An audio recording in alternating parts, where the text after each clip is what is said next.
buenos días o tarde ya a todos y a todas.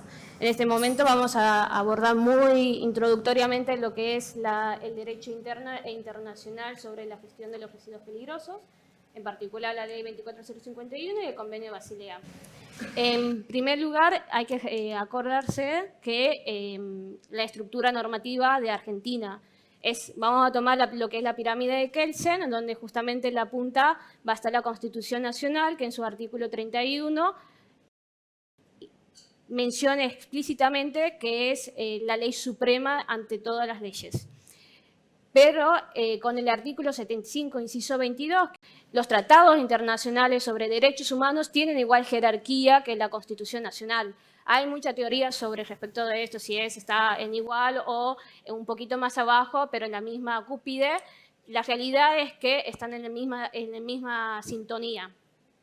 A diferencia de los tratados internacionales comunes, que no refieren a derechos humanos explícitamente, están lo del artículo 75, inciso 23, que se encuentran justamente los que ustedes pueden ver en la pantalla, que son, además de estos, porque lo que vamos a ver específicamente sobre sustancias y residuos peligrosos y otros residuos, se encuentran 4. Son las leyes de la normativa de químicos, que es Convenio de Basilea, Estocolmo, Minamate y Rotterdam.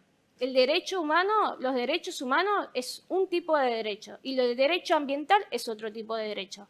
Dentro del derecho humano existe también una subrama del derecho, que es el derecho humano a vivir un ambiente sano, el derecho humano al ambiente. Pero está enmarcado dentro de ese eje. Por otro lado están los derechos ambientales, que hacen toda la diferencia sobre cuestiones ambientales y está como eje central el ambiente. Pero son dos cosas distintas. Por debajo justamente de estos convenios internacionales del artículo 73, 75, inciso 23, se encuentran las leyes de presupuestos mínimos, que son las del artículo 41, que establecen un piso mínimo de criterio jurídico. Es decir, que en la mayor parte de las provincias pueden dictar sus normativas, pero tienen que ser concorde al criterio de esas leyes. Y por debajo de se encuentran las leyes nacionales, que dentro de estas se encuentra la ley de residuos peligrosos. Además por debajo de las leyes locales. El derecho tiene justamente fuentes. Las fuentes creadoras para que motivan a su creación y reconocimiento de derechos hay dos. Una es material y otra es la formal. La material es aquellos acontecimientos que generan o motivan la creación de un derecho o una norma. Esas fuentes formales va a ser la norma escrita, puede ser una norma constitucional que no necesariamente no es escrita justamente, y están los principios generales de derecho. En ese sentido, nosotros vamos ahora a enfocar lo que es fuente material, el contexto histórico que demarca la creación del Convenio de Basilea y la Ley 24051. En ese entonces, en 1970, en esos años había una sensibilización sobre la problemática ambiental, producto de la creciente industrialización de los países del primer mundo, lo que generó que empezaron a tener problemas ambientales y problemas de salud, lo que motivó a Naciones Unidas a un llamado de conferencia sobre las cuestiones ambientales, que terminó siendo la conferencia de Estocolmo de 1972. Sin embargo, esto no ayudó a la problemática ambiental, sino fue un puntapié. En los años 80 hubo una creciente, obviamente de la creciente industrialización, hubo una creciente movilización de los residuos en distintos países, porque justamente estos países que han sido los fundadores de la OCDE y que son los países industrializados del primer mundo, no tenían la suficiente capacidad para tratar los residuos, principalmente los peligrosos. Y lo que hacían era trasladar los residuos a otros países que tenían deficiente capacidad, no solo de control, sino también jurídica. No solo también de control de movimientos transfronterizos, o sea, de importación y exportación, sino también a nivel interno, normativa interna. Entonces, lo que pasaba es que estaban llegando en varios países, que son sobre todo en Latinoamérica y África, tenían muchos problemas de movimientos irregulares de los residuos. En esos años, en el 88, si no me equivoco, hubo uno de los vertimientos más grandes importante a nivel histórico-ambiental, que es el vertimiento de los residuos radiactivos en la bahía de África, en donde justamente lo que motivó es el llamado a un grupo de expertos, Naciones Unidas llamó a un grupo de expertos para que empezaran a trabajar en un acuerdo internacional vinculante. Es así como nace en 1989 la adopción del Convenio de Basilea sobre el control de movimientos transfronterizos de desechos peligrosos y otros desechos, y en 1992 entra en vigor. Nosotros ratificamos en 1991, primero se adopta a nivel Congreso y después se ratifica. A unos meses se sanciona la ley 24051. Y si ustedes pueden observar en la ley, es muy similar a la estructura del Convenio Basilea. Incluso tiene muchas particularidades que son propias del Convenio Basilea y eso es lo que con el pasar del tiempo ha generado muchos conflictos, porque una cosa es el tratado internacional y otra cosa son las normativas a nivel interno. Son otras cosas. Generalmente lo ideal es adoptar y implementar con otro tipo de normativa, pero no usar la misma estructura. En ese sentido, justamente, ¿qué pasaba en Argentina? En Argentina, en los 80, Aduana había identificado muchas situaciones de estas irregularidades y justamente es lo que motivó a la ratificación del convenio y a la ley 24051. Y además al decreto 181 que prohíbe el ingreso de los residuos peligrosos y su tránsito.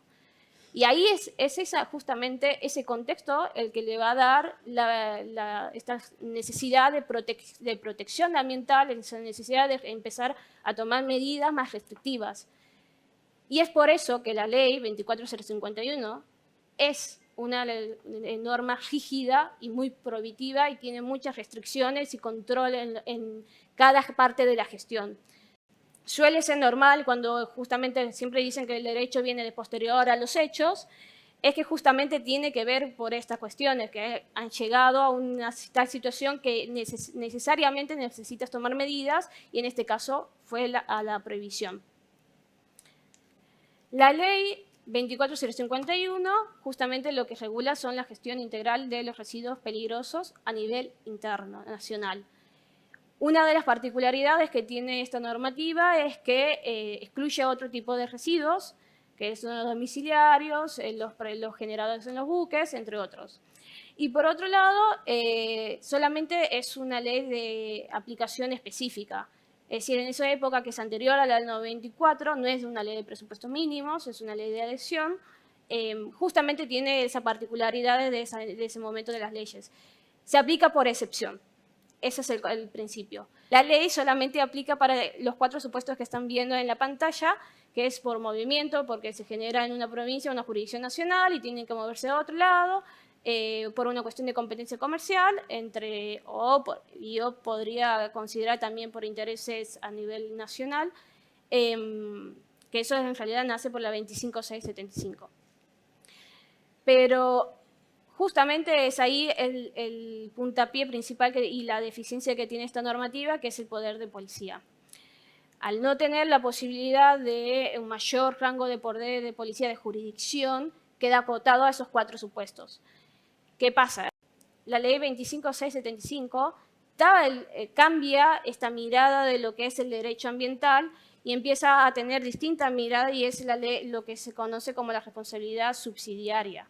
Entonces, allí es cuando nosotros entramos, pero no entramos porque somos principales actores, sino por ser subsidiariamente actores. Eso es una de las cuestiones principales. Por otro lado, la ley tiene cuestiones que regula cuestiones de fondo. Entonces, van a ver que en una parte, pues, las cuestiones de fondo son de cuestiones de responsabilidad administrativa, civil y penal. En la parte administrativa regula cuestiones de sanciones e infracciones administrativas únicamente. O sea, si uno incumple en función de un trámite particular, se sanciona o se infracciona. Y en este caso también tenemos la responsabilidad civil que hace a la cosa riesgosa, es decir, hay una responsabilidad objetiva. Y solamente, y hay que tener en cuenta que el primer responsable directo es el generador, que es el responsable de sus residuos de cuna a la tumba. Si bien a los otros son subsidiariamente responsables, pero la principal responsabilidad es del generador. Y después están las cuestiones de responsabilidad penal. Tengan en cuenta esto que es una ley de adhesión, después vamos a ver la interacción de las leyes de presupuestos mínimos, porque ahí es justamente el problema principal que tiene la normativa, que es la inseguridad jurídica. La ley define lo que es el residuo peligroso, es todo aquello que se encuentra alcanzado por el anexo 1, la ley lo tipifica con un número, con una I y un número, o si tuviera una característica de peligrosidad que se encuentra en el anexo 2. Esto es muy similar a lo que es el convenio de Basilea, que también lo estipula de igual sentido, pero tiene una pequeña diferencia que es, tienes que tener ambas cosas o no entras en el anexo como residuo peligroso. En este caso, en residuos, la ley de 24052 es mucho más restrictiva, que es decir, que si entras en el anexo 1 o también si entras en el anexo 2, no necesitas ambas, necesitas que uno o el otro. O sea, todo es peligroso, en otras palabras. Eso sí genera un poco de conflicto porque justamente hay más que todo el problema de economía circular, que muchas de las provincias cuentan con prohibición de ingreso de sus residuos y entonces eso evita que los residuos peligrosos, eso evita que haya una mayor posibilidad de reciclar, reutilizar o recuperar los materiales. También, a diferencia de otras normativas, la ley regula también lo que es residuos patológicos o patogénicos, que son aquellos que se generan justamente por la actividad de la atención a la salud. Y en diferencia de la de presupuestos mínimos, aquí es la clave. O sea, muchas de las provincias tienen diferenciado lo que es la generación de los residuos peligrosos provenientes de industrias u otros servicios y lo que es los residuos generados en la atención a la salud. En la provincia de Buenos Aires se puede ver fácilmente esta situación, que es hacer una norma de adhesión le da la buena voluntad de las provincias si quieren adherir o quieren tomar el mismo criterio que la ley nacional. La realidad es que la mayoría no toma el mismo criterio, por eso hay inseguridad jurídica y muchas veces también, que a diferencia de presupuestos mínimos, es que pueden bajar el estándar de protección. Eso justamente es el motivo por el cual se crean las leyes de presupuestos mínimos. La ley en la provincia de Buenos Aires, como ven en la filmina, tiene una norma de residuos que no se llaman peligrosos, sino especiales. Es lo mismo, pero no entran los residuos patogénicos en esa. Y como regula la gestión de los residuos peligrosos, se encuentran distintas actividades, regulan cada actividad de estas y en la cual alcanza tres supuestos, a tres sujetos, principalmente, que son los generadores, transportistas y operadores. Los operadores son los que tienen las plantas de tratamiento y disposición final. Nosotros como abogados o como estudiantes de abogacía, en el momento, y también lo seguimos siendo, lo primero que nos cuesta entender es cómo se aplica la norma. Siempre nos enseñan cómo se interpreta, pero es muy difícil que nos enseñen cómo aplicarla. Y justamente la norma, muchas veces las normas, cuando se elaboran las normas, necesariamente hay que pensar en cómo implementar. Y en eso se piensa justamente y se relaciona directamente a las herramientas de gestión. Casi todas las normativas deberían tenerlo, porque si no es inoperativo.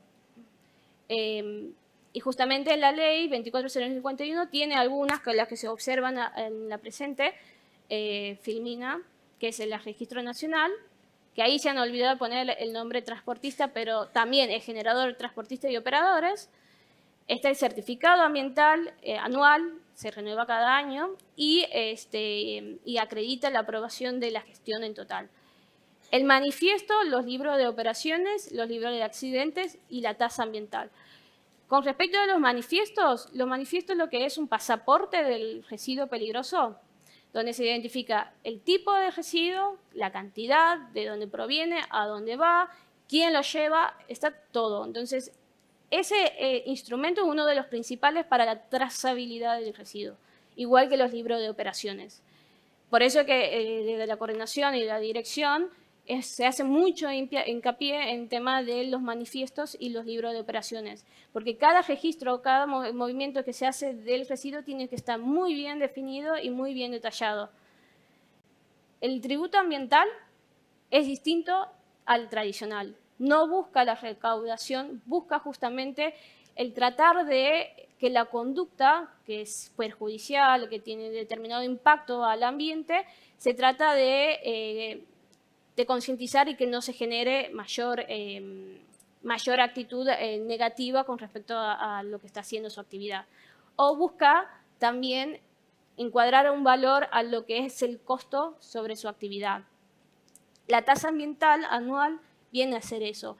Uno de los principales puntos es tratar de que a través de un pago de tasa es tratar de que se minimice la cantidad de residuos generados. ¿Cómo se hace eso? Bueno, cuanto mayor la tasa, menos es la generación de residuos. Se supone que debe ser así, no es tan así.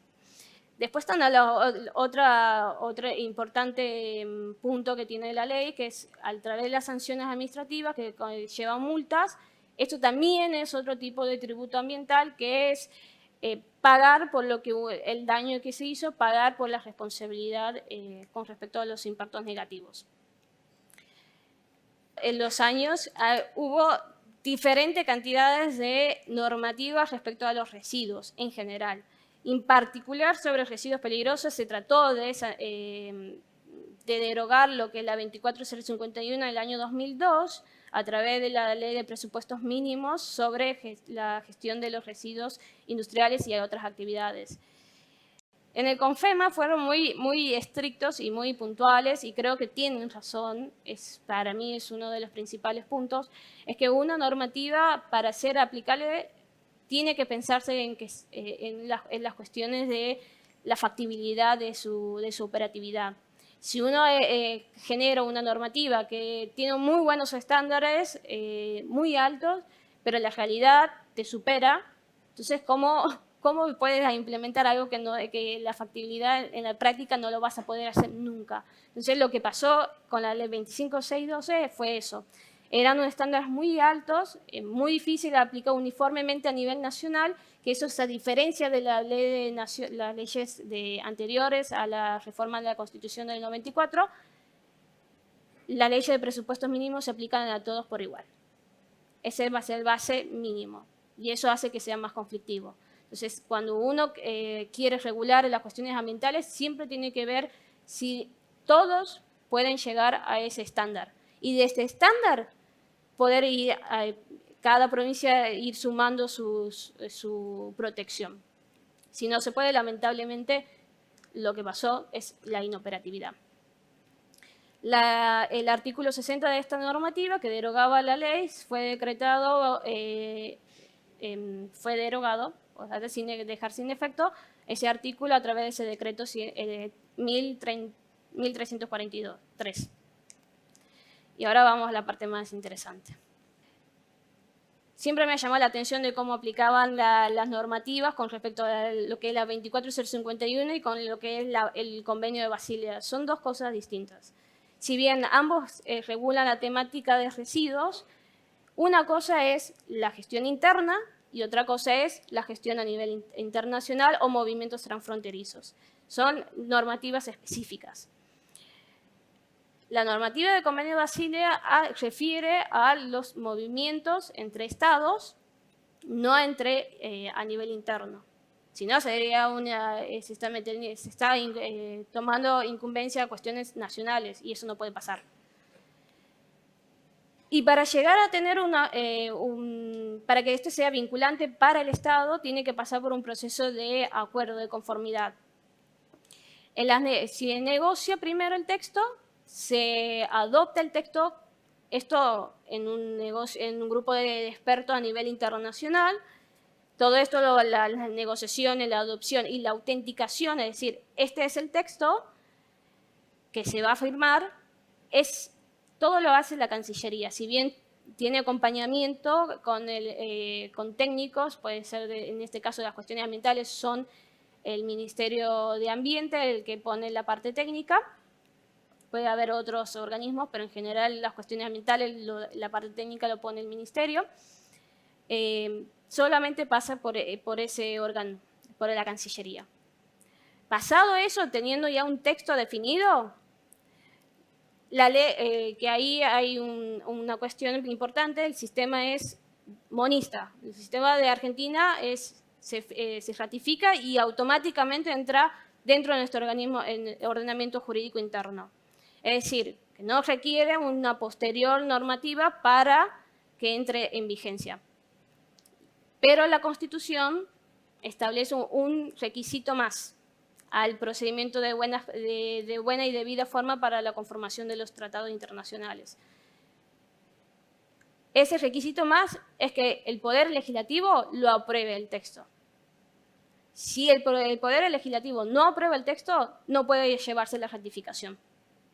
La ratificación es el último paso para que nosotros podamos entrar en vigor, que el texto de ese convenio negociado no tuviera efectos jurídicos al Estado argentino.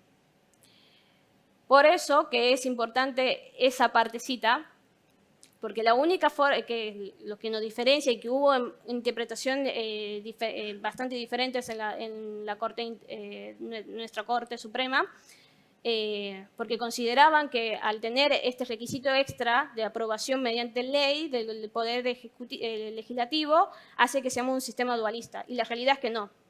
La única forma de ser dualista es que posterior a la ratificación salga otra normativa del Poder Legislativo diciendo esto entró en vigor, y eso no sucede, es automático.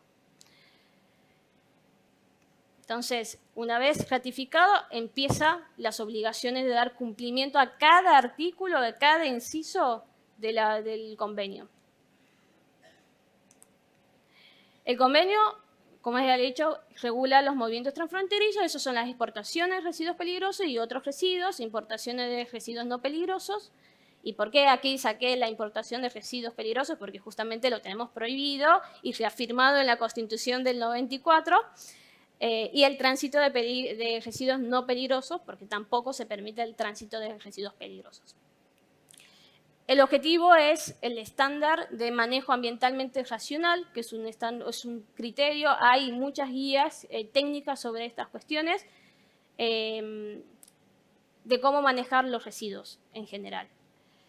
Hay particularmente manejos estandarizados para los residuos peligrosos, algunos determinados, que son los que más volúmenes hay a nivel mundial y que son los que generalmente a nivel internacional son los que tienen mayor movimiento y es la principal preocupación. Por ejemplo, la batería de ácido plomo o los RAEs es otra, y ahora los plásticos.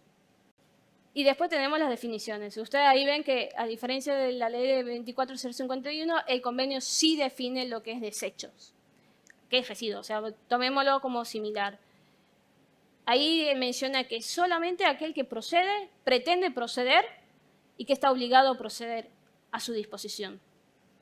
O sea, aquello que no procede a disposición tiene un sentido de que justamente viene a ser un nuevo producto, un nuevo objeto.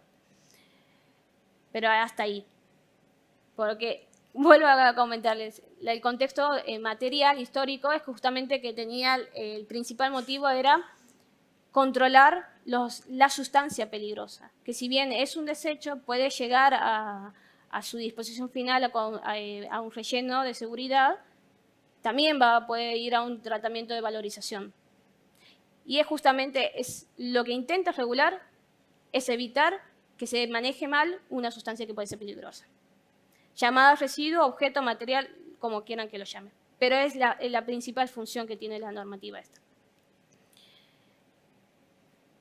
Y ahí, como ven, en esto lo que he comentado anteriormente es que tiene que tener, para ser desecho peligroso, es anexo 1, o sea, está en una de las constituyentes o corrientes, más la característica de peligrosidad. Si no tiene ninguna de estas dos, no es un residuo peligroso, pero es alcanzado por el siguiente inciso del artículo 1 del convenio, que si la legislación nacional lo considera peligroso, es peligroso. Argentina considera todo que es peligroso y en Japón puede ser que no. ¿Y cómo hacemos con la aplicación de la ley? ¿Cómo hacemos? Porque esto, para un movimiento transfronterizo, lleva notificaciones previas antes de hacer el movimiento. Si no, se considera tráfico ilícito.